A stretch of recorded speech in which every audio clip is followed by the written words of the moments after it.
নমস্কার, আমি ডক্টর তাপস কুমার মজুমদার বলছি, dermatologist, Calcutta heart clinic and হাসপাতালের সঙ্গে যুক্ত।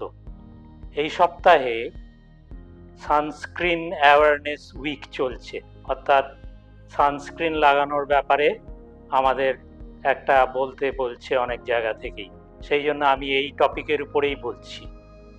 সানস্ক্রিন আমাদের দেশে লাগানো এখন একটা মোটামুটি ফ্যাশন দাঁড়িয়েছে, প্রায় সবাই লাগায়, বিশেষ করে মহিলারা তো বটেই যারা বাইরে বার হন।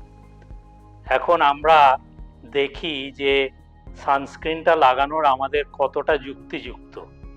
সানস্ক্রিনগুলো কি, তার মধ্যে নানা রকমের সানস্ক্রিন আছে। একটা হচ্ছে ফিজিক্যাল সানস্ক্রিন, অর্থাৎ যার মধ্যে কোনো কেমিক্যাল জাতীয় জিনিস নেই, শুধু zinc oxide, titanium oxide, iron oxide এগুলো আছে। এগুলো মোটামুটি খারাপ নয়, এগুলোর কোনো যে পার্শ্ব প্রতিক্রিয়া হয় সেরকম ততটা নয়, কিন্তু এগুলোর দাম একটু বেশি এবং এগুলোর কসমেটিক এলিগেন্স অর্থাৎ লাগাতে ভালো লাগে ততটা নয়।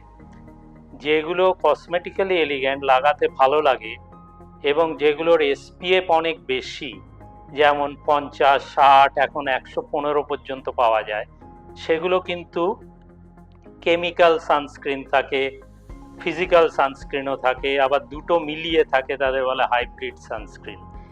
এই কেমিক্যাল সানস্ক্রিনগুলো লাগানো উচিত কিনা সবার, এই নিয়ে কিন্তু অনেক ডিবেট আছে, অনেক মতান্তর আছে।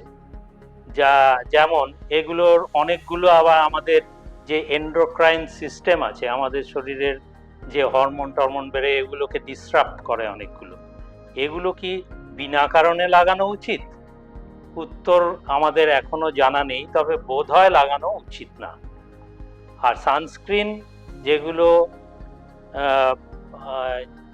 ফিজিক্যাল সানস্ক্রিন শুধু, সেগুলো অবশ্য ইউজ করা যেতে পারে, তাতে কোনো আপত্তি নেই। এর মধ্যে একটা কথা আছে, আমাদের দেশের লোকেদের মেলানিন লেভেল, অর্থাৎ যেটার জন্য আমাদের রংটা একটু কালো ওই বিদেশিদের তুলনায়, সেটা কিন্তু আমাদের আল্ট্রাভায়োলেট লাইট থেকে বাঁচায় এবং আমাদের যে মেলানিন লেভেল তাতে সানস্ক্রিন না লাগালেও মোটামুটি চলে যায়। কেবল যাদের ত্বক খুব সংবেদনশীল, যেমন সূর্যের আলোতে গেলেই ট্যান হয়ে যায় বা সূর্যের আলোতে গেলেই পুড়ে যায়, যেটা আমাদের সচরাচর হয় না, তারা লাগালেও লাগাতে পারে, অন্যদের লাগানোটা তেমন জরুরি নয়। এই পর্যন্তই আজ থাক। নমস্কার।